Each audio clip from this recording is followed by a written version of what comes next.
Matapos manalo sa unang round, may isang araw na pahinga ang Team Urameshi habang hinihintay kung sino ang susunod nilang kalaban. Nasa gubat si Yusuke, chill lang, nang lapitan siya ng isang fighter na ang pangalan ay Rugby. Matagal na pala siyang nanonood kay Yusuke at gusto niyang makita ang spirit gun nito. Ayaw ipakita ni Yusuke, kaya umiwas lang siya sa atake ni Rugby. Biglang dumating ang mas mataas kay Rugby na si Topaz. Sinermo na niya si Rugby dahil inunahan siya nito sa pag-atake kay Yusuke. Ayaw tumigil ni Rugby, kaya tinamaan siya ni Topaz ng tomahawk sa likod. Pagkatapos, sinabi ni Topaz kay Yusuke na excited siya patayin ito sa susunod na round, saka umalis. Dumating si Kuwabara at tinanong si Yusuke kung bakit hindi na lang niya ginamit ang spirit gun. Inamin ni Yusuke na hindi na niya kaya. Sobrang pagod siya mula sa mga nakaraang laban at hindi siya makapagpaputok kahit isang beses. Lalong nag-alala si Kuwabara. Samantala, si Hiei mag-isa sa tabing dagat at nagpa-practice. Mahirap para sa kanya dahil halos wala ng silbi ang kanang braso niya.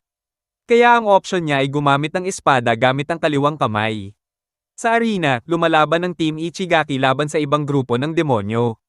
Madali nilang tinalo ang kalaban at umabante sa next round. Todo bantay si Kurama sa mga laban. Sunod na lalaban ng Team Toguro. Pero si Younger Toguro lang ang nakatayo sa ring. Ang kalaban nila ay Team Spirit Warriors, si Topaz ang captain. Tinanong ni Toguro kung pwede bang siya nalang mag-isa ang lalaban sa kanilang lahat. Natawa ang kalaban pero seryoso siya.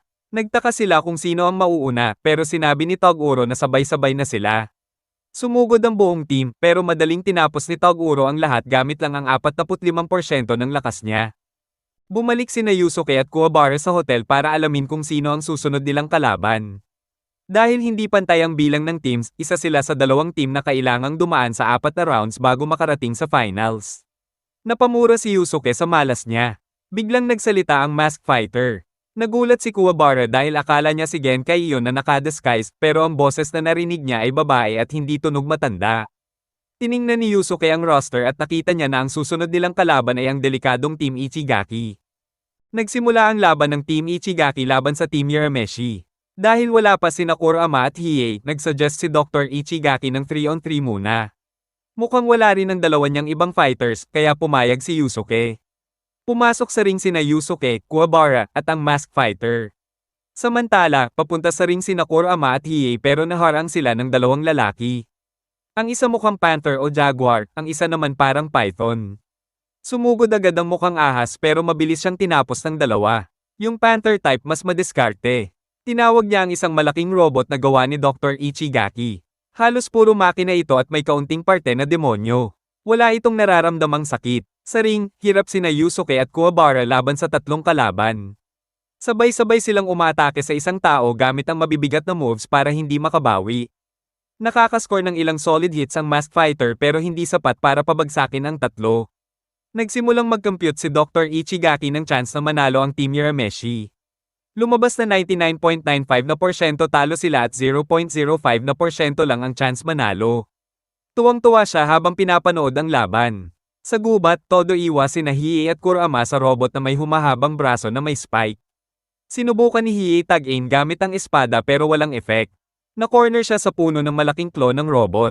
Mabilis na sumingit si Kurama, iniligtas si Hiei at pinabangga ang dalawang claw ng robot sa isa't isa. Pagkatapos, ginamit niya ang Rose Whip at tinira ang mahahalagang circuit ng robot. Sinabi niya sa Tigerman na ang hindi pakiramdam ng sakit ay kahinaan dahil hindi nito alam kung kailan dapat protektahan ang mahahalagang parte ng katawan. Habang nasa ring, may kakaibang vision si Kuwabara tungkol sa kalaban.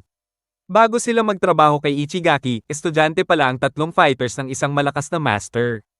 Isang araw nagkasakit ang master nila at huminto ang training nila. Doon pumasok si Dr. Ichigaki na may offer. Gagamutin niya ang master nila kapalit ng pagiging test subjects nila. Hindi niya sinabi na habang buhay silang magiging eksperimento at mapipilitang pumatay. Ngayon, parang walang sariling isip ang tatlong kalaban at kontrolado lang. Mukhang delikado ang sitwasyon para sa Team Urameshi. Nagpatuloy ang laban ng Team Urameshi laban sa Team Ichigaki. Gusto na ni Kuwabara tumigil sa pakikipaglaban dahil gusto niyang iligtas ang mga taong kontrolado lang. Habang sinisigawan niya si Yusuke tungkol dito, napilitan ng masked fighter na saluhin ang isang malakas na suntok para kay Yusuke. Natalsik siya at bumagsak sa gilid ng ring parang nawala ng malay. Naiwan sina Yusuke at Kuwabara na sila lang ang lalaban at hirap na hirap sila. Pero tumatanggi pa rin si Kuwabara lumaban ng seryoso dahil gusto niyang iligtas ang tatlong fighters. Tuwang-tuwa si Dr. Ichigaki habang pinapaalala ang 0.05% chance nilang manalo. Nagbukas ng depensa si Kuwabara habang iniisip kung ano ang mali sa kalaban. Biglang bumangon ulit ang mask fighter at tinamaan ng malakas ang umaatake sa kanya. Nasira ang mask niya at nabunyag ang itsura niya, isang batang babae na maiksi, may pink na buhok at magandang mukha. Nagulat ang lahat dahil hindi pala siya si Genkai. Pinagsabihan niya sina Yusuke at Kuwabara sa pagtigil-tigil nila. Ikinwento ni Kuwabara ang mga vision na nakikita niya, na mabuti pa rin ang puso ng tatlong kalaban sa loob. Idinagdag ng pink-haired woman na si Ichigaki ang nagbigay ng sakit sa master ng tatlong fighters noon. Ibig sabihin, matagal na silang nabitag sa planong iyon at ginawang eksperimento. Galit na galit sina Yusuke at Kuwabara at sinubukan nilang atakihin si Ichigaki. Pero hinarang sila ng tatlong fighters. Sumigaw si Kuwabara sa kanila para magising pero hindi pa rin nababasag ang kontrol ni Ichigaki sa mga katawan nila. Biglang bumagsak mula sa langit ang dalawa pang miyembro ng Team Ichigaki. Kasama sina Hiei at Kurama na nakatayo sa wasak na robot. Ikinwento nila ang nangyari at gustong sumali sa laban. Pero pinigilan sila ng announcer dahil napagkasundoan na 3-on-3 lang ang laban. Napilitan silang manood sa gilid. Patuloy na sinusubukan ni Kuwabara gisingin ang tatlo pero binugbog siya ng sobra at natalsik palabas ng ring, halos wala ng malay. Sinabi ng pink-haired woman kay Yusuke ang napansin niya. Kahit bagbog si Kuwabara, hindi tinamaan ang mga vital points niya ng kaunting inches lang ang layo. Ibig sabihin, may laban pa rin ang mga kalaban sa loob ng sarili nilang katawan. Wala nang choice si Yusuke. Napansin niya na hindi pala simpleng kill ang sinisigaw nila, kundi kill US. Lumipad siya pataas at naghanda ng napakalakas na spirit gun na kayang tapusin ang buong Team Ichigaki. Pinigilan ng mask fighter si Yusuke sa paggamit ng spirit gun at sinabi na siya na ang gagawa. Nagsimula siya ng kakaibang chant. Biglang natigil sa galaw ang tatlong warriors, parang na-freeze. Isa-isa niya silang tinusok sa puso gamit lang ang daliri niya. Pagkatapos, bumagsak sila sa sahig na parang patay. Gulat sina Yusuke at Kuwabara sa ginawa niya. Sinabi niya na yun lang ang paraan na kaya niyang gawin. Pagkatapos noon, hinarap ng Team Urameshi si Dr. Ichigaki. Sinubukan pa rin niyang makalusot at sinabi na may sakit pa rin ang master ng tatlong fighters at siya lang ang may lunas. Pero lumabas mula sa hallway ang master ng dojo, nakatayo kahit medyo mahina pa. Ipinaliwanag ni Hiei na matapos nilang talunin ang ikalimang fighter ni Ichigaki, nalaman nila kung nasaan ang master.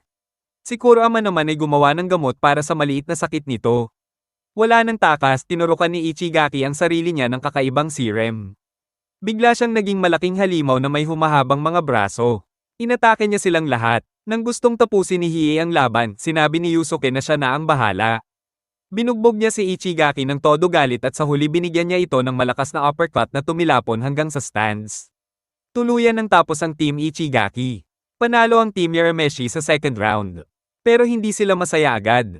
Malungkot pa rin sina Yusuke at Kuwabara dahil akala nila patay ang tatlong fighters. Sinabihan sila ng mask fighter na tumingin ulit. Biglang bumangon ang tatlo. Ipinaliwanag niya na ginamit niya ang spirit wave technique. Ginagamit nito ang sariling spirit energy ng kalaban laban sa kanila. Kung tunay na masama ang puso, mamamatay sila. Pero kung mabuti ang puso, hindi sila mamamatay. Tuwang-tuwa sina Yusuke at Kuwabara nang malaman na walang inosenteng namatay. Nagkita muli ang tatlong fighters at ang master nila. Maayos na ulit ang lahat. Biglang umalingaw-ngaw ang boses ng committee sa arena. Sinabi na magsisimula agad ang susunod na laban at ang Team Urameshi ang lalaban. Gulat ang lahat dahil dalawang laban agad sunod-sunod, lalo na pagod pa sila at sugatan. Lumabas ang susunod na team, 5 fighters na nakaitim na cloak mula sa Team Mashoutsukai. Nakapag-freeze na ang mga braso at paa ni Kurama pero nagamit pa rin niya ang spirit energy niya sa pamamagitan ng buhok niya. Doon niya pinaandar ang Rose Whip at hiniwa si Gama. Kahit sugatan na, sinubukan pa rin ni Gama tamaan si Kurama at tumalsik ang dugo niya sa katawan ni Kurama. Bago tuluyang mamatay, sinabi ni Gama na ang dugo niya ang nagsil ng spirit energy ni Kurama. Mas lalo pang lumala ang sitwasyon dahil handa nang lumaban ang susunod na miyembro na si Tuya para gumanti. Umatake agad si Tuya nang mawala ang unang spell ni Gama, kaya nakagalaw na si Kurama. Pero sealed pa rin ang energy niya, kaya alanganin pa rin siya. Puro iwas lang si Kurama habang sinusubukang mabuhay sa gitna ng mga atake ni Tuya, lalo na ang malakas nitong ice attack na Shards of Winter.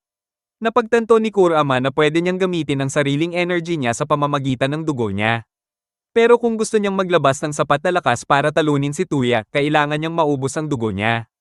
Delikado. Nakaisip siya ng plano. Sinadya niyang masugatan ng Ice Sword ni Tuya para maipasok niya ang isang Death Plant Seed sa loob ng sarili niyang katawan.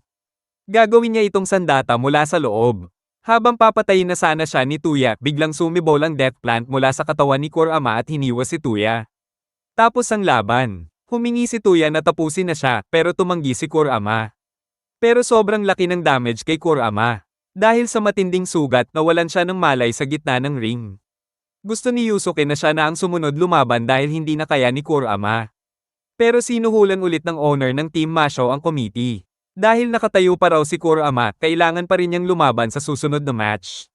Ang susunod na kalaban ay si Baken, isang malaking muscle type na halimaw. Hinawakan ni Baken si Kurama at sinimulan siyang bugbugin ng brutal. Walang malay si Kurama habang binubugbog siya ni Baken nang halos mamatay. Sinubukan ni Koto na magbigay ng 10 count para itigil ang laban pero hindi siya pinansin ni Baken at sinipa papalabas ng ring. Habang papatayin na sana ni Baken si Kurama, pinahinto siya ng team captain na si Risho. Paglingon ni Baken, nakita niya si Yusuke na ready na maglabas ng spirit gun kung tinuloy niya ang killing blow. Itinapon palabas ng ring si Kurama at dineklarang panalo si Baken. Pumasok si Yusuke sa ring para harapin siya. Gumamit si Baken ng teknik gamit ang pawis niya para takpan ng makapal na hamog ang buong arena. Hindi makita ni Yusuke kung nasaan siya. Nakapagbigay si Baken ng ilang suntok pero halos walang epekto. Naramdaman ni Yusuke ang relief, kaya nalito si Baken. Nang humingi ito ng paliwanag, sinabi ni Yusuke na mas nag-aalala siya kay Kurama kanina, pero ngayon alam na niyang malambot ang kamao ni Baken. Naglabas si Yusuke ng spirit gun at pinasabog ang hangin sa arena, kaya nawala ang hamog. Naiwang open si Baken at tinamaan ng malakas na suntok sa tadyang. Bago pa makadagdag si Yusuke ng damage, nagmakaawa si Baken na patawarin siya at sinabing nadala lang siya ng init ng laban noong binugbog niya si Kurama. Saglit na nag-alangan si Yusuke at bumaba ang guard niya. Sinamantala yun ni Baken at binato siya ng bato sa ulo. Lalong nainis si Yusuke at ginamitan si Baken ng sunod-sunod na malalakas na suntok hanggang halos mabali ang lahat ng buto nito. Matapos siguraduhin na maayos si Kurama, nagsimula ang susunod na laban, Yusuke laban kay Jin. Nagkasundo agad sila sa vibe at parang nag-click. Sinabi ni Koto na simula na ang laban. Si Jin ang unang nakatama ng suntok. Sinabi ni Yusuke na kung ganyan ang lakas ng tama niya, magiging exciting ang laban. Nagsimula ang eksena kay Jin na lumilipad sa ere, pinagmamasdan ng isla na magiging kanya kapag nanalo siya sa tournament. Bigla siyang sumisid pababa at dumaan kay Yusuke. Paglingon ni Yusuke, nasuntok agad siya sa mukha. Sinubukan niyang gumanti ng sipa pero sumablay. Inilabas ni Jin ang signature move niya, ang Tornado Fist, isang totoong buhawi na umiikot sa kamao niya. Hindi tinamaan si Yusuke, pero sa lakas ng hangin, naitulak siya papunta sa pader ng stadium. Nagdesisyon si Yusuke na mag-hand-to-hand na lang. Nablock ni Jin halos lahat ng suntok maliban sa isa at tumilapon siya sa lakas. Umalis siya papuntang ere para makabawi bago pa makadagdag si Yusuke ng isa pang hit. Habang nagre-recover si Jin sa taas, pinaputok ni Yusuke ang spirit gun. Pero gumawa si Jin ng wind barrier sa paligid niya at na-deflect ang atake. Sa gilid, napansin ni Botan na hindi makalapit si Yusuke para makagawa ng tunay na damage dahil pwede lang lumipad si Jin palayo. Pinagalitan niya si Koto dahil dapat daw matagal ng talo si Jin. Dahil halos nasa labas siya ng ring. Pero sinabi ni Koto na hindi iyon ring out dahil nakatapak pa rin si Jin sa isang bagay sa tabi ng ring at hindi counted ang hangin. Naiinis si Botan. Hindi rin pwedeng gumamit si Yusuke ng spirit gun mula sa malayo dahil kaya itong ibalik ni Jin gamit ang wind barrier. Nag-aalala si Koenma dahil ginagamit ni Jin ang hangin para sa atak at depensa. Bumaba si Jin dala ang isa pang Tornado Fist. Hindi gumalaw si Yusuke. Nang sobrang lapit na ni Jin, pinaputok ni Yusuke ang spirit gun diretso sa buhawi. Sumabog ng malakas at natalsik si Yusuke malapit sa medical tent. Sinabi ni Hiei na nablock ni Jin ang atake sa pamamagitan ng pag-anggulo pataas ng Tornado Fist, kaya pareho silang nakaligtas. Sinabi ni Hiei na hindi na mauuto si Jin sa ganitong trick. Balak sana niyang palitan si Yusuke kapag nakalabas siya sa hawla ni Ruka, pero pinigilan siya at sinabing hindi na siya pwedeng sumali sa laban. Bumalik sa ring ang dalawang fighter. Sinabi ni Yusuke na hindi pa siya seryoso kanina. Sinabi naman ni Jin na siseryosohin na rin niya ang laban. Gumawa siya ng tig-isang Tornado Fist sa bawat braso. Tinawag niya itong Double Tornado Fist. Nakaisip si Yusuke ng bagong strategy at pumasok sa ibang stance. Nakilala ito ng Mask Fighter at ni Koenma bilang Spirit Wave ni Genkai. Napagtanto nila na pwedeng ikamete ni Yusuke ang teknik na iyon.